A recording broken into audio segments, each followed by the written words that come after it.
Palestine, the foreign ministry denounced the Israeli government for the constant bombardment of Rafah. In Venezuela, the public prosecutor's office provided an update in the ongoing investigations over the assassination attempt against President Nicolas Maduro. And in Russia, President Vladimir Putin denounced that the Ukrainian regime, with Western support, has begun to use terrorist methods.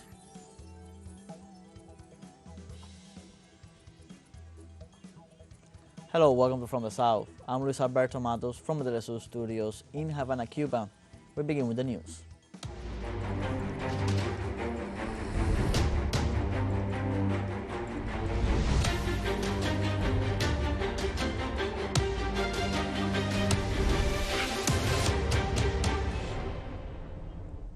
The Palestinian Foreign Ministry denounced the Israeli government for the constant bombardment of the city of Rafah, where more than 1 million displaced persons take refuge. Through a statement, the Foreign Ministry condemned Tel Aviv's nightly air raids in Rafah, destroying homes and killing Palestinian citizens. Likewise, the entity notified that Israel did not anticipate the war campaign in order to avoid condemnation and criticism from the international community. The Israeli army continues to attack Rafah despite international demands not to launch a ground operation in that region of Gaza, populated by more than 1.4 million displaced citizens. The Detainees and Former Detainees Affairs Commission and the Palestinian Prisoners Society said that the Israeli occupation authorities are pursuing a policy of rearresting and targeting former detainees. According to the two organizations, the escalation of the arrest has brought the number of detainees to 13, 11 of whom are still in Israel.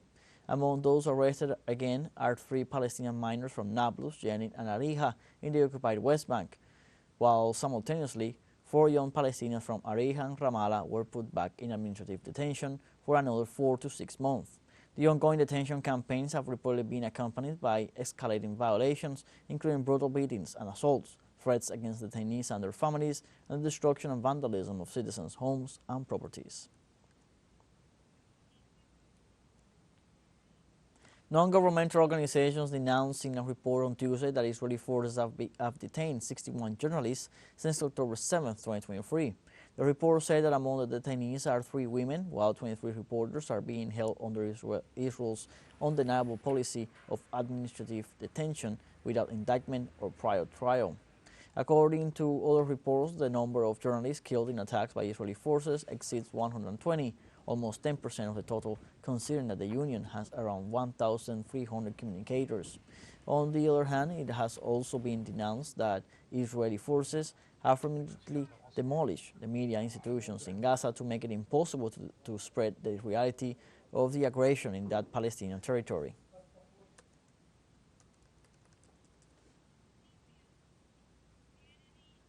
On Tuesday, UN High Commissioner for Human Rights Volker Turk warned that Israel's restrictions on aid inflows and its continued attacks may amount to the use of starvation as a method of warfare, which constitutes a war crime. Projected imminent famine in Gaza can and must be prevented. Israel's now 16-year-old blockade of Gaza has already had a severe impact on human rights for the civilian population, leaving the local economy devastated and creating a dependence on aid.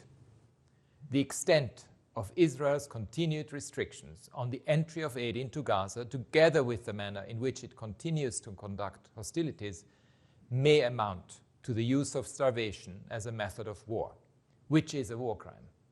The clock is ticking. Everyone, especially those with influence, must insist that Israel acts to facilitate the unimpeded entry and distribution of needed humanitarian assistance. Let's take a short break, but remember you can join us on TikTok at teleSUR English, where you will find news in different formats, news updates, and much more. Other stories coming up. Stay with us.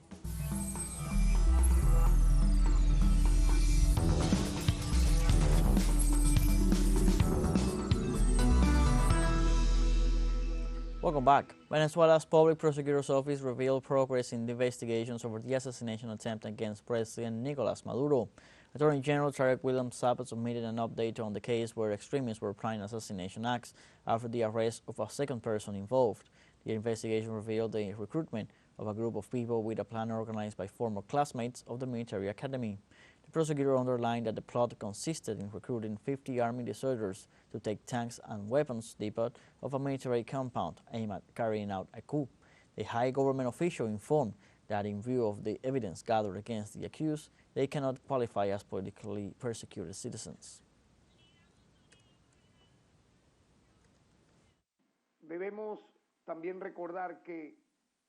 We must also remember that the subject named Wilfer Jose Piña Azuaje was arrested after posting on his social networks with total boldness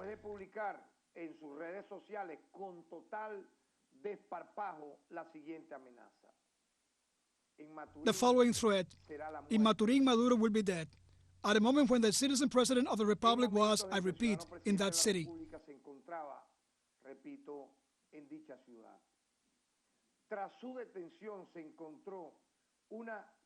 After his arrest, an incriminating conversation with Renzo Stevens Flores was found, which led to the arrest of that subject. Former chief of the Chilean investigative police, Sergio Muñoz, was placed in preventive detention while being investigated for an alleged corruption case involving senior officials of the country. According to the media, the highest police authority in Chile filtered the proceedings and investigations in case of corruption, embezzlement, bribery, and influence peddling, even to benefit former President Sebastián Piñera, when controversial transactions such as the Dominga Mining Company were investigated. The former director of the police has been prosecuted for breaking the secrecy of different laws, remaining in preventive detention. In this context, Muñoz has been involved in the so-called odious case, which the press uncovered by revealing a conversation between several influential lawyers about illegal payments to officials of the Internal Revenue Service and the Financial Market Commission in exchange for inside information.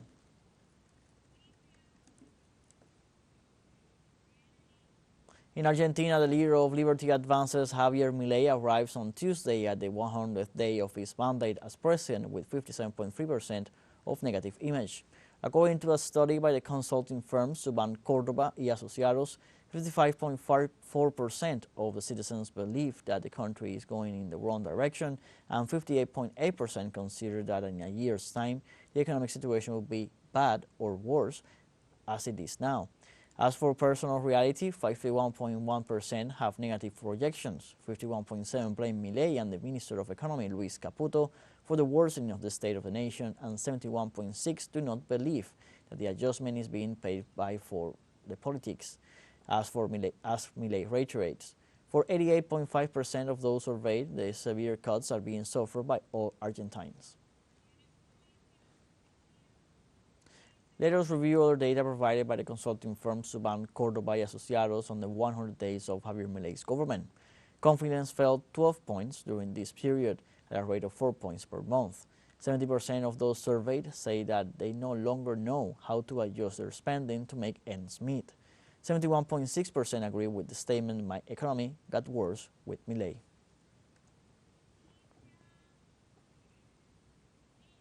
In Argentina, the State Workers Association mobilizes after the Secretariat of Human Rights to demand the reinstatement of all workers dismissed since the beginning of the administration of Javier Milei. The delegation of the State Workers Association claimed the dismissal of 26 workers and warned that it could reach up to 100. Meanwhile, the representatives request a meeting to discuss the situation of the workers in all the areas affected by the cuts and to demand the renewal of the contracts that expire at the end of March.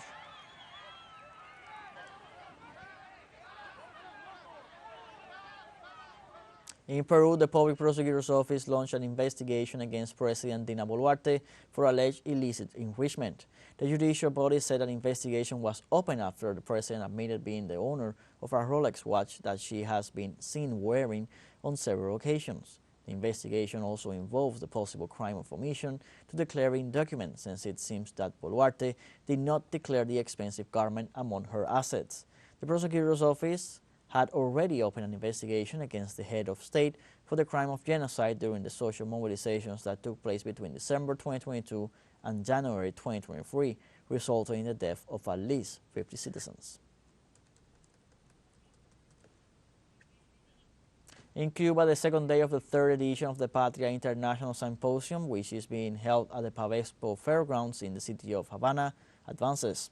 The event welcomes more than 100 guests from 30 countries and seeks to consolidate digital political communication and the sovereign development of technologies that promote communicative progress in the nations. The president of the Union of Journalists, Ricardo Ronquillo Bello, was in charge of the welcome and highlighted that articulation is essential for unity, and both victories and setbacks in the network force them to be united. Therefore, the event seeks to broaden new horizons on the eve of a digitalized global order protected by an already limited mass communication culture, but with other ways to promote the development of ideas.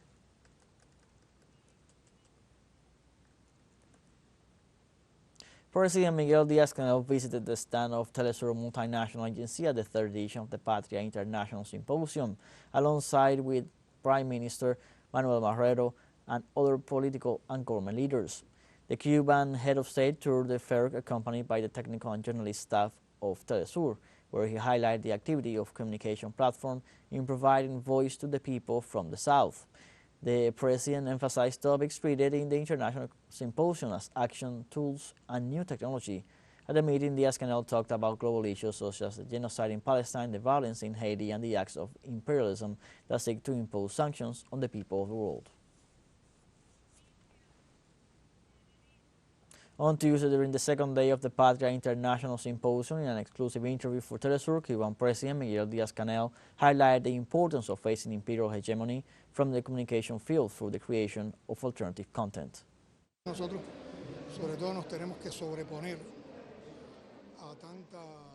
I think that we, above all, we have to overcome so much evil, so much perversity, so much predominance of an imperial hegemony that what multiplies are anti-values, that is constantly trying to change the mind of people, manipulating the mind of people, and that has caused that in the world, what is being practiced is the language of war, of the sanctions, of the blockades, of the impositions, and that goes against the idea that Fidel had, which was an emancipatory idea, that a better world was necessary and was possible. And that's why I think it's very important the presence here of left-wing ideas representatives from communication, from political communication, from social communication, to see how we all articulate, how can we get on those perverse platforms of cultural domination, of hegemonic domination, how we take advantage of them and how we enhance them with our content. In this context, the Cuban president also referred to several moments that the world is going through. Díaz-Canel focused his comments on two of them: the genocide committed by Israel in Gaza against the Palestinians and the political, social, and economic crisis that Haiti is experiencing. I would refer to two in particular.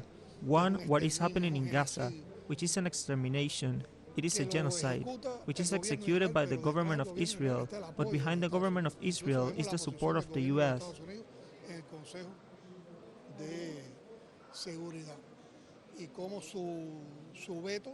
We even see the position of the government of the U.S. in the Security Council and how its veto strengthens the attitude of Israel against the Palestinian people.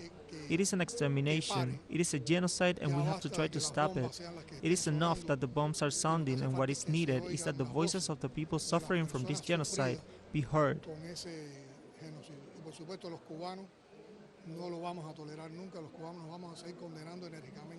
And of course, Cubans will never tolerate it.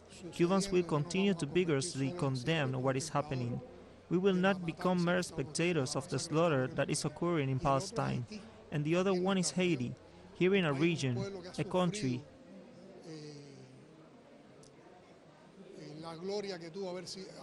a people that has suffered the glory of having led the first revolution in Latin America and the Caribbean, and then has lived under the sign of invasions, domination, dependence, and have plunged that people into the most extreme poverty.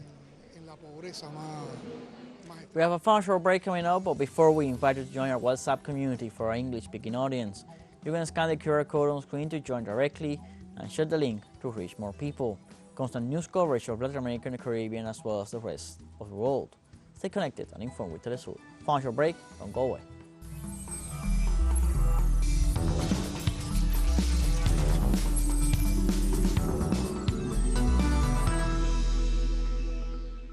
Welcome back from the South.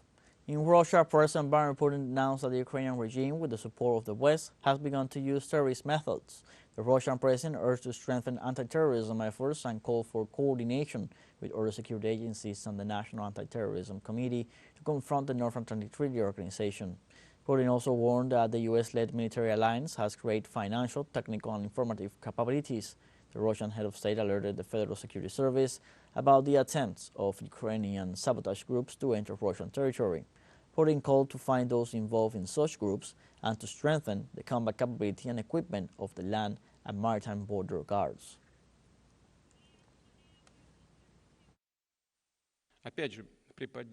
The neo-Nazi Kiev regime, again with the support of the West and often on their direct instruction, switched to terrorist methods. These are shelling of peaceful cities, attempts on the life of government officials and public figures, attempts to recruit perpetrators of sabotage and terrorist attacks at criminal Russian infrastructure facilities and in places where people are in large numbers. Let me also remind you of the recent, frankly speaking, provocative statement by a number of officials Western structures about the possibility of terrorist attacks in Russia. All this resembles outright blackmail and in intention to intimidate and destabilize our society. The Russian president stated that all attempts by terrorist groups to break into the territory have failed.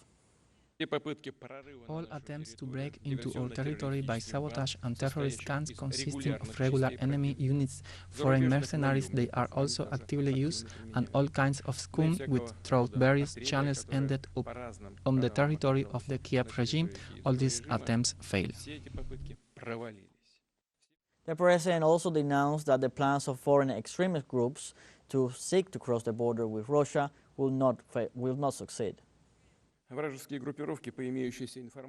According to available information, enemy groups claim to stage a real terrorist raid on the border through the cities and towns of the Belgorod and Kursk regions, but they were met with dignity by far in approach, so to speak, and suffered heavy losses, including armored vehicles and artillery.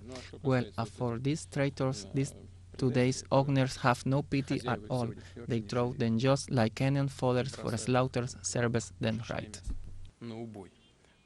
In northwest Nigeria, armed gangs attacked 2 villages over the weekend and seized at least 100 people from their homes. This event now is the latest mass abduction in the region. The gunmen attacked communities in Kaduna State, the area where nearly 300 school children were abducted less than 2 weeks ago. The abductions have been blamed on bandit groups known for mass killings and kidnappings in Nigeria's northwestern and central regions. Most of the bandits were previously herders in conflict with local communities.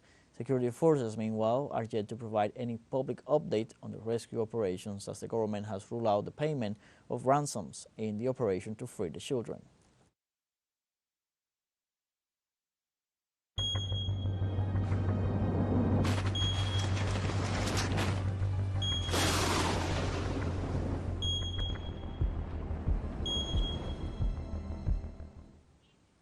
The year 2024 will host a much more intense hurricane season than that of 2023, the World Meteorological Organization warned on Tuesday. The organization's representative for North America, Latin America, and the Caribbean, Rodney Martinez, said that conditions for 2024 will not be as benign for the region as they were in 2023. During a meeting of the Hurricane Committee of the Regional Association in Panama, the experts say that for the season beginning in June, there is an environment for cyclones to increase. Martinez says that when the Pacific is cold, hurricanes tend to become more frequent in the Caribbean, and it seems that this condition could occur in 2024. The 2023 hurricane season that ended in November left a balance of 29 storms and 7 hurricanes, 3 of them of major category. In Honduras, firefighters continue to work to put out a strong wildfire that has been raging since Monday in the surroundings of La Tigra National Park, near the nation's capital. The national government sent a squadron of helicopters with Bambi bucket fire suppression systems to prevent the spread of the flames in the area. Honduran President Xiomara Castro sent a message of encouragement to the teams and institutions working against the strong wildfire. The president also affirmed that all those involved in setting the fire will face justice. We have come to the end of this news brief. You can find these and many other stories on our website at telesurenglish.net. Also join us on social media, Facebook, X, Instagram, Telegram, and TikTok.